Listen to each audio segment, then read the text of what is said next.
Hi everyone.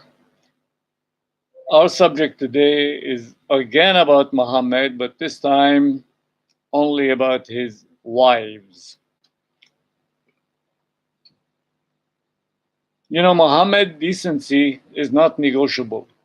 It's a fact. All sources and stories confirm this, even his enemies.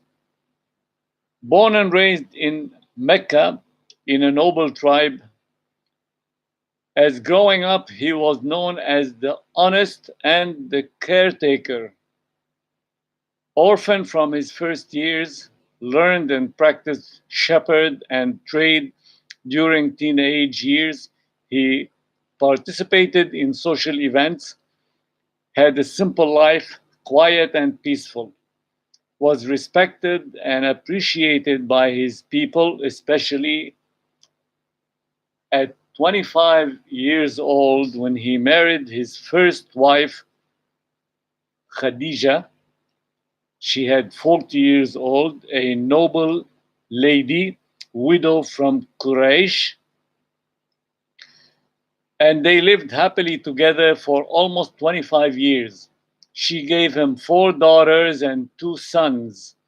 The 2 sons died in early years of age, so 25 years of love and compassion. She contained him when he needed it most. She supported him, that is. She believed his prophecy before anyone else. She comforted him in distress and hard time until she died, just before his moving to Medina. She was a big loss because their marriage was ideal. He remembered her for years, even in the presence of some of his future wives. 3 years later, he married Sauda, a widow of a new convert companion. He married her to give her shelter and protection because she was hopeless and helpless after she became a widow, of course. Next in line is Aisha, daughter of Abu Bakr, the closest friend of Muhammad, who believed in him as the first man.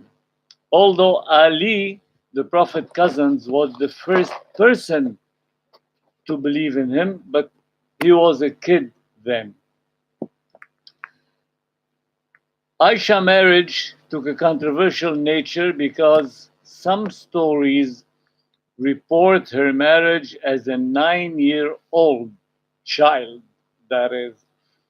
But the truth is, as reported by other versions, other stories, that she had close to 18 years old, according to birth date difference between Aisha and her older sister Asma, who was 27 years old when she and the Prophet and everybody moved to Medina. I mean, all the believers, she was included, moved to Medina. She had 27 years old. Now, stories confirm 10 years difference between the two sisters, which means Aisha was 17 years old, and the first year after moving to Medina, she became 18. Then the Prophet married her by proposition from Abu Bakr. And most other stories, I should say, reported that the age of uh, Aisha, when Muhammad became prophet, was 14 years old. That is like 3-4 years, or maybe 5 in some stories, before the hijrah to Medina. which means that she had around 18 years old when the Prophet married her, which makes sense, which is very logic, which is very, uh, you know, very acceptable and uncontroversial.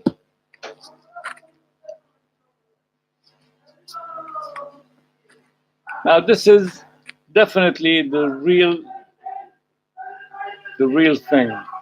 Okay. Anyway, Abu Bakr was happy to have kinship with the Prophet, marrying Aisha to the Prophet. They stayed together less than 10 years. She was the only virgin wife of the Prophet. He loved her dearly, but not as much as Khadija, to the point of jealousy when Khadija is mentioned. Then Hafsa, the daughter of Omar, she became widow once in Medina, and as a habit and necessity, her father wanted her to remarry. So she was like allotment to the Prophet. Besides, Omar's ambition to get closer to the Prophet was realized by this marriage. And then comes Zainab. Zainab bint Khazima was called Ummul Masakin, mothers of the poor people, that is, of the less fortunate in that sense, because she helped the needy like no other. She consecrated her life, she spent her life in helping those needy, and unfortunately, she died 2 or 3 months after her marriage. After Zainab, this is Zainab bint Khazima, we have another Zainab later on. Now comes the turn of Salama. Salama is a member of the Umayyad, converted early with her first husband, then became a widow, and the Prophet asked her to marry him. She was wise and had manners. As we notice, all of them are widows. I mean, all of them except Aisha. So, the purpose of these marriages, I'll explain later on, are have nothing to do with any uh, um, any womanizing or sexual desire, or I don't know what, like what some bad stories and bad, you know, enemies of the Prophet and of Islam, I would say, like to show, or like to tell tales and story about this.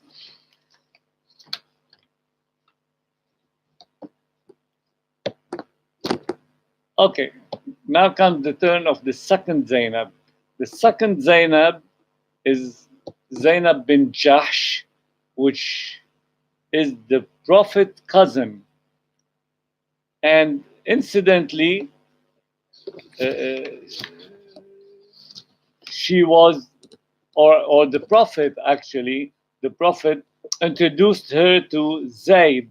Zayd is a young man who the Prophet adopted before this incident, before the adoption was regulated in Islam. So at one time, Zayd, they didn't get together, they didn't get along together. So Zayd expressed to the Prophet his intention that he wants to split, to divorce, or something like that. And again, incidentally, this was a kind of a story in the Quran, because few verses were talking about this in particular, because something had to change. something had to change, which is a law was introduced regulating adoption and allowing foster father to marry adopted son's divorcee. This habit at that time, you know, was changed by this famous verse. I mean, even more than one verse, but the one verse that is important in here, that um, Zainab, I mean, Zainab was kind of imposed on the Prophet to marry her from the sky by Allah, it means. And I'm going to read the verse of this sense, which said, "So when Zayd had accomplished his desire from her, we gave her to you in marriage, so that there may be no difficulty to the believers in respect of the wives of their adopted sons when the latter have no desire to keep them, and Allah's command must be fulfilled." Okay, now comes the turn of Juwayra. Juwayra is a kind of a ransom by the Prophet to liberate her, then married her after converting and changed her name. She was called Berra or Barra. Then comes the turn of Sophia. Sophia is descendant from a Jewish tribe in Medina, was taken hostage in not in Medina, I'm sorry, in Khaybar. She was taken hostage in the Battle of Khaybar, as we all know, and then she converted to Islam after being taken hostage. She was convinced of Islam, and then and then the Prophet married her.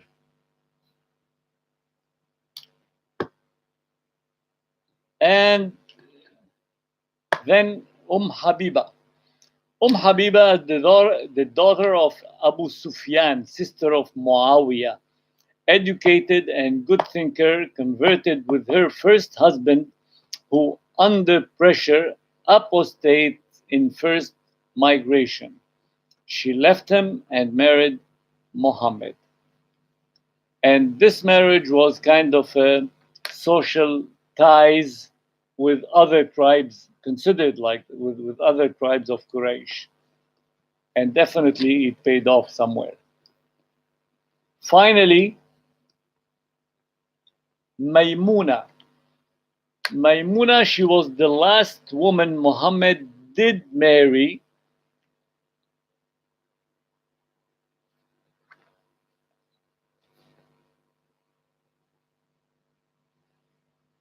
Okay, did marry, and actually she was a widow, but she, after losing her second husband, Muhammad did marry her.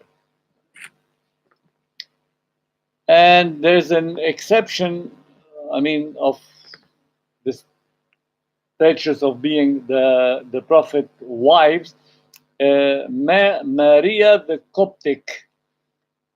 Maria the Coptic is Coptic as her name, I mean, as her definition say, was given as how may I say, as a gift. That time there was some habits by the Egyptian ruler or something to the Prophet. Okay, now it is considered something like Mulk al Yamin, the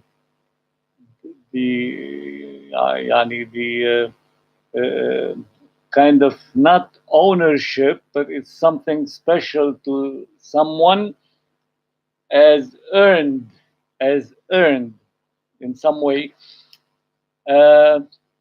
So he never married her, but she gave him birth to Ibrahim, his son, his other son, because he had two sons from Khadija, they died, as we said, and even Ibrahim from Maria the Coptic died as well as a young boy.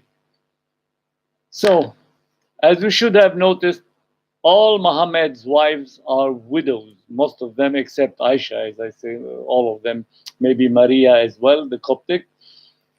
Some of them, but Maria was, I mean, he never married Maria, so we can't call her his wife. Some of them were old, many of them were old, all the way advanced, like 50, like more or less, etc. Some were younger, of course. To say that the reasons of these marriages were social, political, or simply human, nevertheless, his case is an exceptional one. He is an exceptional human being. He is a prophet.